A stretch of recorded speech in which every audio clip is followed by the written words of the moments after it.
Hello friends, এখন এই শুকনো পাতার উপর নিজের নামের এই এআই ফটোগুলি খুবই ট্রেন্ডে রয়েছে।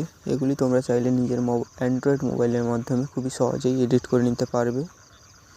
আর তোমরা যারা এই ছবিগুলি এডিট করতে চাও তারা ভিডিওটি শেষ পর্যন্ত থাকবে, ভিডিওটি স্কিপ করবে না, তাহলে কোথায় কী হচ্ছে বুঝতে পারবে না। চলো ভিডিওটি শুরু করা যাক। আর ভিডিওটি ভালো লাগলে ভিডিওটিকে লাইক করে চ্যানেলটিকে সাবস্ক্রাইব করে নিও। তো প্রথমে তোমরা গুগল ব্রাউজারটি ওপেন করে নেবে।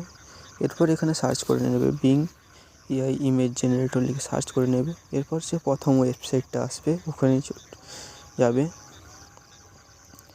প্রথম ওয়েবসাইটে যাওয়ার পর এখানে একটা পেজ আসবে তোমাদের সামনে। এখানে তোমরা সাইন আপ করে নেবে। আমার এখানে সাইন আপ করা আছে। এরপর এখানে একটা টেক্সট লিখতে হবে। এই টেক্সটটি আমি ডেসক্রিপশান বক্সে দিয়ে দেবো, সেখান থেকে নিয়ে নেবে। এখানে তোমরা কী চেঞ্জ করবে, এখানে যে নামটি আছে এই নামে জায়গায় তোমরা যে নামটি লিখতে চাও তোমার পছন্দের নাম লিখবে। এরপর ক্রিয়েট অপশানে টিপবে। তারপর 10 থেকে 15 সেকেন্ড সময় নেবে ছবিটি ক্রিয়েট হতে।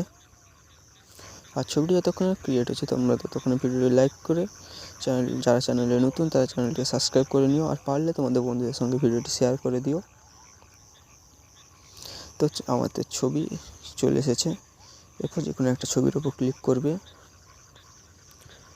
ছবিটির উপর ক্লিক করার পর ছবিগুলি স্লাইড করে তোমরা ছবিগুলি দেখে নিতে পারবে খুবই সহজেই।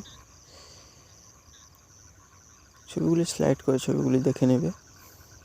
এরপর 3 ডটে ক্লিক করে ডাউনলোড অপশানে টিপে প্রত্যেকটা ছবি তোমরা তোমাদের মোবাইলে সেভ করে নিতে পারবে।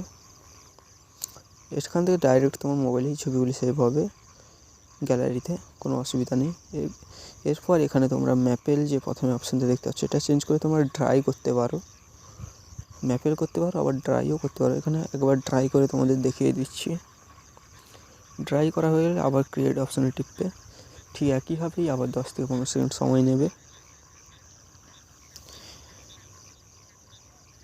10 থেকে 15 সেকেন্ড সময় নেবে ছবির ক্রিয়েট হতে। ছবিটি জেনারেট হতে একটু টাইম লাগে। ছবিটি জেনারেট হয়ে চলে আসবে। এরপর তোমরা ছবিগুলি একইভাবেই যে কোনো একটা ছবির উপর ক্লিক করবে, তারপর স্লাইড করে ছবিগুলি দেখতে পারবে। ছবিগুলি যদি তোমরা তোমার মোবাইলে সেভ করতে চাও তাহলে 3 ডটে ক্লিক করে ঠিক একইভাবে ডাউনলোড অপশানে টিপে ছবিগুলি সেভ করে নেবে।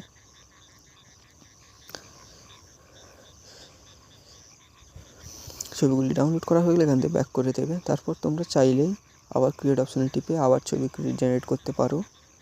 যতবার ইচ্ছে তোমরা ছবি জেনারেট করতে পারো, কোনো অসুবিধা নেই। এটা আর আমি দেখলাম না, তোমরা করে নেবে।